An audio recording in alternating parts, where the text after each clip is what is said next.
Bienvenida a este segundo episodio de este podcast. Soy Marita Rosende y quiero compartirte esta temática de hoy que me parece muy importante e impactante, que es la de poder liderar sin sobrecargarte. Muchas mujeres llegan a mí diciéndome que están agotadísimas de la vida que tienen o tienen mucha responsabilidad a nivel familiar, o son jefas de empresas, o son dueños de negocios, y realmente vienen con un nivel de agotamiento mental y físico que las lleva a sentir que están desbordadas, las llevan a terminar desconectándose de sí mismas y de sus objetivos. Y las entiendo perfectamente porque yo también estuve ahí. Yo también creía que para liderar, que para estar en un determinado nivel de reconocimiento había que dar, y había que sobrevalorarse un montón, exigirse y estar siempre a disposición de. Claro que eso viene obviamente de una inseguridad interna y de una necesidad de reconocimiento interno que no tiene que ver con lo que está pasando afuera, sino con esas situaciones que vivimos a lo largo de nuestra vida y sobre todo de nuestra primera infancia. Todo eso que nos fue pasando desde que fuimos gestados hasta los primeros 7 años de vida y las cosas que aprendimos en el sistema donde nos educaron, ya sea nuestro hogar, papá, mamá o mismo el colegio, nos hace creer que hay una cierta percepción de lo que es el valor. Y en función de eso, nosotros lo tomamos como una verdad absoluta porque somos niños y empezamos a creer teniendo la necesidad de demostrar ciertas cosas. Lo que generalmente los padres dicen de un niño que es mira cómo llama la atención. Lo único que quiere ese niño es un reconocimiento, es ser visto, es que lo valoren, es que lo tengan en cuenta.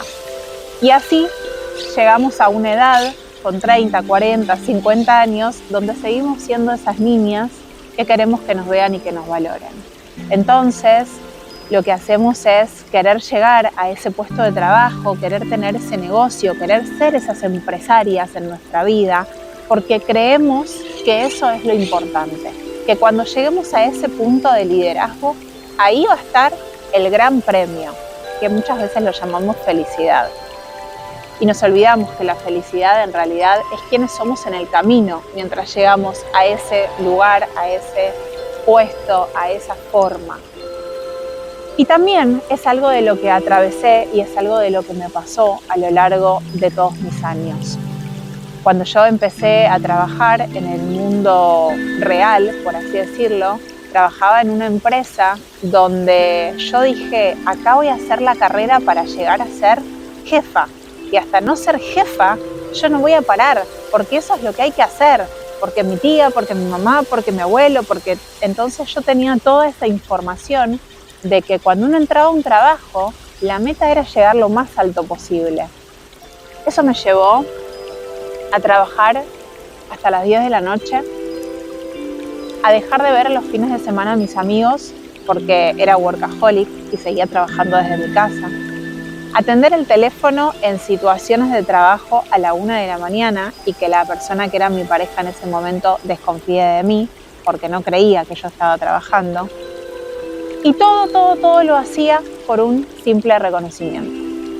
Cuando ya mis amigos se alejaron porque ya obviamente no compartíamos mucho, mi pareja se cansó de que yo justifique diciendo que estaba trabajando. Cuando mi papá se empezó a enfermar y yo me di cuenta que no podía ir a visitarlo por todo lo que trabajaba, ahí empezó a pasar que empecé a preguntarme por qué, de dónde venía esta necesidad de hacer. Y en uno de los eventos de fin de año de esa empresa me regalan un cuadro de reconocimiento al mejor trabajo en equipo. Y cuando tuve ese cuadro en mis manos, sentí que lo quería estrolar contra la pared. Porque todo lo que había perdido y todo lo que había cambiado en esos 10 años había sido mucho más doloroso que la gratitud que yo podía sentir en realidad con ese premio. Entonces, toda la idea que yo tenía de lo que es construir un liderazgo se me derrumbó. Y dije, ¿para qué este reconocimiento? ¿A costa de qué? Y eso fue lo que me terminó haciendo necesitar un cambio y salir de esa zona de confort. Y cuando en esa empresa me dieron ese cuadro de reconocimiento, me di cuenta de todo lo que había quedado en el camino, de que en realidad esa ambición, por así decir, que tenía, o en esa búsqueda interna de reconocimiento, también me habían pasado muchas cosas en donde mi vida había cambiado. Y eso me trajo a una nueva conciencia, a realmente querer empezar a decir, no sé si es esta la forma en la que se lidera, no sé si para llegar a este punto es necesario que todo esto otro caiga o se transforme, o sí, pero no con dolor, con drama, con todos los procesos internos que a mí me estaban pasando. Tuve la sensación de tener ese cuadro en mis manos y de querer llorar, y no precisamente de alegría.